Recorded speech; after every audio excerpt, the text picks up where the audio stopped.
Assalamualaikum warahmatullahi wabarakatuh. Saya Nur Husna Kamilah binti Muhammad Kamrul daripada unit Sejarah 1. Baiklah, pada video kali ini saya telah ditugaskan untuk menghasilkan satu video digital berkaitan dengan pengaruh perluasan kuasa British di tanah Melayu serta tindakan masyarakat tempatan terhadap pengaruh British. Jadi mari sama-sama kita menyaksikan video tersebut. Assalamualaikum warahmatullahi wabarakatuh dan salam pintar IPGM KDRI. Baiklah, video pada kali ini saya diminta ataupun ditugaskan untuk membuat satu video digital berkaitan dengan sejarah bagi kod kursus SGHK 3203 Sejarah Politik Tanah Melayu sehingga awal abad ke-20 dan nama pensyarah saya ialah Puan Azlina binti Ali. Dalam tugasan ini saya akan mengupas tentang perluasan pengaruh British di tanah Melayu dan juga tindak balas masyarakat tempatan terhadap penjajahan British. Jadi, mari kita lihat dahulu video yang pertama iaitu tentang pengaruh perluasan British di tanah Melayu. Baiklah, kita lihat dahulu perluasan pengaruh British di tanah Melayu kita. Jadi, perluasan pengaruh British di tanah Melayu ini disebabkan perubahan yang berlaku di Eropah dalam perkembangan perindustrian yang menyebabkan British ni memerlukan bahan mentah yang mencukupi untuk menjamin pengeluaran hasil industri di Eropah. Jadi, kemakmuran negeri-negeri timur yang kaya dengan biji timah mendorong British untuk meluaskan kuasa ke Perak, Selangor, Negeri Sembilan dan juga Pahang. Jadi bagaimana British ni meluaskan pengaruhnya dekat tanah Melayu? Iaitu melalui, yang pertama melalui perjanjian lah, iaitu perjanjian Pangkor pada tahun 1874 di mana perjanjian ini dibuat untuk mengukuhkan kuasa British dekat Perak. Jadi Pulau Andrew Clark ni bertindak memanggil ketua kumpulan iaitu Gihin dan Haisan untuk menamatkan perselisihan faham antara mereka. Dan pembesar-pembesar Melayu yang bertelagah ni dipanggil untuk berunding di Pulau Pangkor bagi menamatkan perselisihan di Perak. Antara pembesar Melayu yang hadir termasuk Raja Sagor, dan dekat sini Sultan Sulaiman dan Raja Yusuf ni tidak menyertai rundingan tersebut. Jadi kita boleh lihat dekat gambar tu ada Pulau Pangkor, di mana Pulau Pangkor ni dah menjadi lokasi perjanjian antara British dan Perak. Jadi syarat perjanjian Pangkor ni adalah yang pertama, Raja Abdullah ni diiktiraf sebagai Sultan Perak. Yang kedua, Raja Ismail ni dibenarkan memakai gelaran Sultan Muda dan diberikan sebuah jajahan kecil untuk ditadbir lah. Yang ketiga, Sultan menerima seorang residen British iaitu Sir James. Yang keempat, Ngah Ibrahim diakui sebagai orang kaya, menteri larut dan menerima seorang penolong residen. Dan yang kelima, British ni berkuasa penuh ke atas pungutan cukai di Perak. Jadi perjanjian Pangkor ni merupakan penanda kejayaan penguasaan British secara langsung dalam hal ehwal pentadbiran dan ekonomi Perak.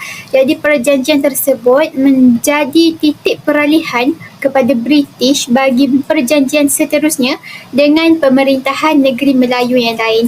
Jadi berikut saya sertakan gambar dokumen perjanjian Pangkor pada tahun 1874, sumber Arkib Negara Malaysia, dan juga gambar yang kedua iaitu diorama menandatangani perjanjian Pangkor 1874 antara Gabenor Negeri-Negeri Selat dengan pembesar negeri Perak. Jadi kita lihat pula pembentukan negeri-negeri Selat iaitu negeri Pulau Pinang, Singapura, Melaka yang digabungkan menjadi satu unit pentadbiran yang dinamakan Negeri-Negeri Selat. Jadi penggabungan negeri-negeri ini adalah bertujuan untuk menjimatkan perbelanjaan dan juga menyeragamkan pentadbiran.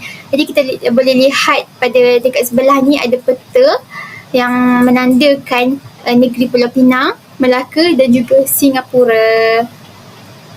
Baiklah, kita lihat perkembangan bagi setiap negeri selat ini, iaitu yang pertama kita lihat dahulu Pulau Pinang, di mana pada peringkat awal ianya ditadbir oleh Francis Light sebagai pesuruhjaya yang bertanggungjawab kepada Governor Jeneral British di India. Jadi Pulau Pinang ni juga merupakan pelabuhan bebas pada tahun 1787 dan Pulau Pinang juga menguasai perdagangan dengan negeri-negeri Melayu. Lepas tu kita teruskan dengan presidensi, di mana pada tahun 1805 Pulau Pinang dinaik taraf menjadi presidensi keempat selepas Benggala, Madras dan Bombay di India.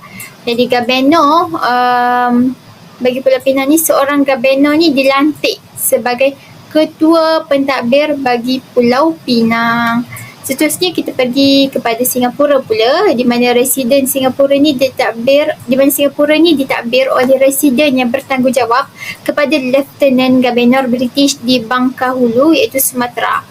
Jadi pelabuhan bebas juga berlaku dekat Singapura pada tahun 1823, yang mana dia merupakan satu pusat pertemuan pedagang-pedagang lah. Jadi pusat pertemuan ni adalah untuk mengumpul hasil alam Melayu untuk diperdagangkan dengan Cina. Jadi yang ketiga, bagi negeri Melaka pula. Negeri Melaka residen konsular, iaitu Melaka ni ditadbir oleh residen konsular. Jadi suku kaum diletakkan di bawah seorang ketua kaum yang berperanan sebagai penegak undang-undang. Jadi sistem kapitan pun diteruskan bagi mewujudkan keamanan dalam komuniti kaum, di mana sistem kapitan ni bermaksud pemerintahan di bawah satu kaum lah. Jadi seterusnya iaitu penghulu, di mana bagi masyarakat luar bandar, tanggungjawab tersebut diserahkan kepada penghulu. Maksudnya dekat sini penghulu tu menjaga keamanan masyarakat di luar bandar. Seterusnya kita masuk kepada pembentukan negeri-negeri Melayu bersekutu. Jadi negeri-negeri Melayu bersekutu ni merupakan gabungan negeri-negeri Perak, Selangor, Negeri Sembilan dan Pahang yang membentuk sebuah persekutuan. Residen Jeneral sebagai ketua pentadbiran kerajaan persekutuan ini, dan Raja-Raja Melayu menerima nasihat Residen Jeneral dalam semua perkara kecuali yang berkaitan dengan agama Islam dan juga adat Melayu. Jadi Kuala Lumpur pula menjadi pusat pentadbiran negeri-negeri Melayu bersekutu ini, dan negeri-negeri Melayu bersekutu juga dikenali sebagai Persekutuan 1896. Kita lihat pula faktor pembentukan negeri-negeri Melayu bersekutu ni terdapat 4 lah. Kita lihat dekat situ, yang pertama, menangani kelemahan sistem residen, di mana residen ni tidak diberikan garisan panduan yang jelas untuk melaksanakan tugas. Residen juga menjadi semakin berkuasa dalam majlis mesyuarat negeri, dan raja dan pembesar Melayu tidak berpuas hati kerana kehilangan kuasa dalam mentadbir dan pungutan cukai. Jadi dekat sini kita dapat lihat di mana raja dan pembesar Melayu kita sendiri tiada kuasa dalam pentadbiran dan pungutan cukai. Sebabkan itulah timbul ketidakpuasan hati. Seterusnya, faktor yang kedua iaitu menyeragamkan pentadbiran, di mana pentadbiran di Perak, Selangor, Negeri Sembilan dan Pahang tidak seragam kerana mempunyai undang-undang sendiri. Jadi kemajuan ekonomi antara negeri ini tidak seimbang lah, dan British juga memerlukan pentadbiran yang cekap dan seragam untuk memudahkan eksploitasi ekonomi. Kita lihat yang ketiga iaitu menjamin keselamatan negeri, di mana penggabungan membolehkan negeri-negeri Melayu bersekutu ini mempunyai pasukan keselamatannya tersendiri. Dan perkara ini pentinglah untuk menjaga keamanan tanpa mengharapkan bantuan luar. Yang keempat, faktor keempat iaitu menangani masalah kewangan Pahang, di mana Perak, Selangor, Negeri Sembilan dapat membantu mengurangkan beban kewangan negeri Pahang. Dan ini kerana gabungan negeri-negeri Melayu yang kaya lah, seperti Perak, Selangor, Negeri Sembilan. Kita lihat pula bagaimana pembentukan negeri-negeri Melayu tidak bersekutu. Jadi, negeri-negeri Melayu tidak bersekutu ini merupakan istilah pentadbiran bagi Perlis, Kedah, Kelantan, Terengganu dan Johor yang tidak digabungkan oleh British. Jadi istilah ini diwujudkan bagi membezakan pentadbiran negeri-negeri Melayu tidak bersekutu dengan pembentukan pentadbiran negeri-negeri Melayu bersekutu. Jadi punca kemunculan negeri-negeri Melayu tidak bersekutu ni adalah disebabkan konsep negeri-negeri Melayu tidak bersekutu ini bermula dengan perjanjian Bangkok pada tahun 1909 bagi negeri Perlis, Kedah, Kelantan dan Terengganu.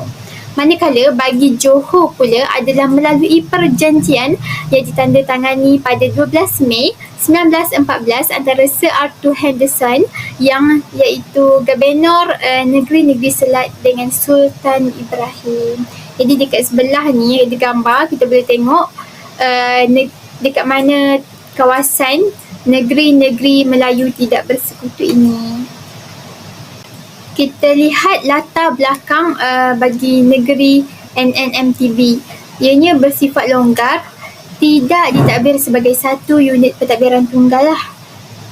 Dan ianya di bawah kawalan Pesuruhjaya Tinggi Negeri-Negeri Melayu Bersekutu, dan raja di negeri-negeri Melayu tidak bersekutu ini lebih berkuasa daripada raja di negeri-negeri Melayu Bersekutu.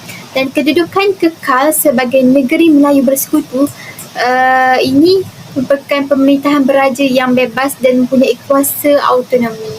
Dan usaha untuk menggabungkan kedua-dua sistem pentadbiran gagal sebab tentangan raja negeri-negeri Melayu tidak bersekutu ini. Dan maka dengan itu pentadbiran berasingan dengan negeri-negeri Melayu Bersekutu sehingga Perang Dunia Kedua. Tiba masa untuk kita lihat pula tindak balas masyarakat tempatan terhadap penjajahan British yang dipelopori oleh tokoh-tokoh pejuang yang hebat-hebat lah, seperti Tok Janggut, Datuk Bahaman, Mak Saleh, Maharaja Mahdi, Datuk Maharaja Lela dan sebagainya. Jadi dua tokoh yang saya pilih dalam tindak balas masyarakat tempatan terhadap penjajahan British ni ialah tokoh Tok Janggut dan juga Dol Said. Jadi kita lihat dahulu perjuangan Tok Janggut. Jadi itu merupakan gambar Tok Janggut lah, di mana latar belakang Tok Janggut ni nama sebenarnya ialah Haji Mat Hassan bin Munas dan gelarannya diberi sebagai Tok Janggut kerana ia menyimpan janggut hingga ke paras dada. Jadi pada tahun kelahiran Tok Janggut ni adalah pada tahun 1853 dan tahun kematian beliau adalah pada 25 Jun 1915, iaitu, dan beliau ni hidup selama 65 tahun. Tempat kelahiran beliau adalah di Kampung Jeram, Pasir Putih, Kelantan, dan pendidikan beliau adalah di pondok di Kelantan dan Mekah. Dan tempat tinggal Tok Janggut adalah di Kampung Nyaring, Kelantan. Jadi kita boleh lihat dekat sini faktor penentangan Tok Janggut ada 4, iaitu yang pertama peraturan tanah, di mana British ni memperkenalkan peraturan cukai tanah yang mewajibkan semua petani membayar cukai tanah pada tahun 1915 lah. Dan yang kedua, pengenalan cukai yang membebankan, di mana petani ni dikenakan pelbagai cukai yang membebankan seperti cukai pokok kelapa yang berbuah, cukai pokok pinang, cukai daun sirih, cukai ternakan, lembu dan kerbau dan sebagainya lagi lah. Dan cukai-cukai ni membebankan para petani kerana mereka mempunyai pendapatan yang rendah untuk membayar cukai-cukai tersebut. Yang ketiga, pembayaran cukai yang menyusahkan, di mana kesukaran membayar cukai ni kerana pejabat cukai juga terletak di bandar. Penduduk yang gagal membayar cukai ni akan ditangkap dan didenda. Jadi sikap biadab pegawai British yang bertugas ini menimbulkan kemarahan penduduk. Yang keempat, perasaan anti-British, di mana sentimen anti-British ni meningkat apabila kerajaan Turki Uthmaniyah menyeru umat Islam berjihad menentang penjajah barat. Jadi Tok Janggut ni lah yang menyahut seruan tersebut dengan melancarkan penentangan terhadap British di Pasir Putih. Baiklah, Berikut merupakan kronologi ataupun peristiwa perjuangan Tok Janggut dalam menentang British. Jadi pada 28 April 1915, pegawai daerah Pasir Putih iaitu Encik Latif telah menghantar Sarjan Cik Wan untuk menangkap Tok Janggut kerana dituduh enggan membayar cukai. Jadi Sarjan Cik Wan ni terbunuh dalam pergaduhan dengan Tok Janggut. Seterusnya ialah pada 29 April di mana Tok Janggut, Engku Besar Jeram, Penghulu Adam Haji Said dan Cik Ishak Merbol telah melancarkan serangan ke atas Pasir Putih dan berjaya menawannya. Mereka mengisytiharkan Engku Besar Jeram ni sebagai raja, Tok Janggut ni sebagai Perdana Menteri dan Encik Ishak sebagai pegawai daerah Pasir Putih. Pada 9 Mei 1915, British ni telah menawarkan hadiah sebanyak $500 kepada sesiapa yang berjaya menangkap Tok Janggut dan orang kanan beliau sama ada hidup atau mati. Jadi pada 23 Mei 1915 pula, British ni bertindak membakar rumah Tok Janggut dan pengikut-pengikutnya kerana enggan menyerah diri. Tok Janggut ni membalas tindakan tersebut dengan menyerang Pasir Putih. Pada 24 Mei pula, di mana British telah menyerang Tok Janggut dan berkubu di kampung dalam Pupuh iaitu di Saring, dan Tok Janggut pun terkorban dalam pertempuran tersebut. Jadi mayatnya telah diarak ke seluruh pekan Kota Baru sebelum digantung di padang balai besar Kota Baru dalam keadaan kepala ke bawah selama 4 jam. Mayat beliau kemudiannya dikebumikan di Pasir Pekan. Sebentar tadi kita telah menonton video berkaitan dengan pengaruh perluasan British di Tanah Melayu. Maka sekarang kita lihat pula tindakan masyarakat tempatan terhadap pengaruh perluasan kuasa British di Tanah Melayu kita. Jadi setelah kita melihat perjuangan Tok Janggut yang penuh dengan semangat jihadnya, kita lihat pula perjuangan Dul Said. Di mana Dul Said ni nama sebenarnya ialah Datuk Naning Abdul Said bin Omar dan gelaran yang diberi ialah Dul Said. Dan tahun kelahiran beliau adalah pada tahun 1773. Tempat tinggal adalah di daerah Naning iaitu Negeri Sembilan, dan jawatan yang dipegang adalah sebagai penghulu Naning yang ke-9, dan pendidikan beliau bermula belajar seni silat ketika berusia 6 tahun. Seterusnya kita lihat faktor penentangan Dul Said, di mana yang pertama iaitu mempertahankan kemerdekaan Naning. Pada tahun 1824, British dan Belanda menandatangani Perjanjian Inggeris-Belanda. Dalam perjanjian itu, Melaka diserahkan kepada British, dan British ni mendakwa Naning ni sebahagian daripada Melaka. Dan British ni mengarahkan Naning ni mematuhi peraturan yang telah ditetapkan oleh Melaka. Jadi dakwaan British tidak dapat diterima oleh penghulu Dul Said dan rakyat Naning ni, dan ia merupakan akan berlakulah pertelingkahan dan sebagainya lah. Yang kedua iaitu menentang bayar cukai, di mana melalui Undang-Undang 1830 British, dia memaksa Naning membayar cukai 1/10 daripada hasil keluaran pertanian. Arahan ni dibuat selepas British mendapati hasil daerah Naning berjumlah $4,500 sebulan. Jadi faktor yang ketiga iaitu menentang pelaksanaan undang-undang British, di mana British ni memperkenalkan peraturan penghulu yang menggugat pengaruh dan kuasa Dul Said. Peraturan ini melarang penghulu membicarakan kes-kes jenayah lah. Jadi pada tahun 1828, Dul Said ni diberi amaran oleh British kerana menyelesaikan kes jenayah di Naning, dan Dul Said ni diugut akan ditucutkan jawatan sekiranya tidak mematuhi arahan British.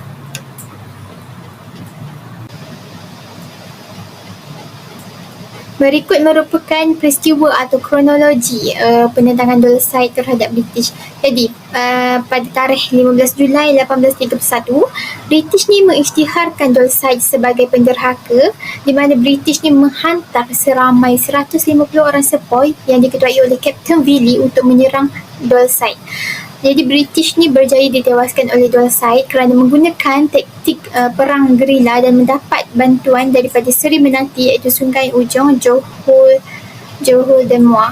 Jadi turut membantu ialah Yang Tuan Muda Raja Ali dari Rembau yang menghantar pasukan bantuan yang diketuai oleh menantunya sendiri iaitu Syed Syakban. Jadi selepas pada British ni ditewaskan, British ni sedar Naning ni sukar dikalahkan. Jadi British pun meminta bantuan Yang Tuan Muda Raja Ali dari Rembau dan beliau bersetuju menghantar 600 orang hulu balang untuk menyerang Naning kembali. Jadi pada Mac 1832, Kolonel Herbert mengetuai pasukan tentera menyerang Naning dan British ni berkumpul di Alur Gajah untuk melancarkan serangan kedua ke atas Naning. Jadi Pakatan British dan Rembau ni berjaya mengatahkan Naning dan pusat pentadbiran Naning iaitu Tabuh ditawan dan rumah penduduk Naning dibakar. Jadi Dua Said ni pun berundur ke Seri Menanti dan akhirnya menyerah diri kepada British. Jadi secara kesimpulannya iaitu apa kepentingan kita menentang British dekat tanah Melayu kita ni? Adalah yang pertama, di mana ia mempertahankan kedaulatan tanah Melayu kita, yang mana ia menunjukkan usaha rakyat untuk menjaga hak dan wilayah kita sendiri. Terus yang kedua, membangkitkan semangat nasionalisme di mana ia memperkuatkan identiti dan kesedaran rakyat kita. Dan yang ketiga, mengelak eksploitasi sumber di mana kita boleh melindungi ekonomi dan sumber alam dari penguasaan luar dan negara kita ni kaya dengan hasil bumi. Yang keempat, menanam nilai perpaduan di mana bila kita menentang penjajahan asing ni, kita dapat memupuk kerjasama dan solidariti di kalangan rakyat kita.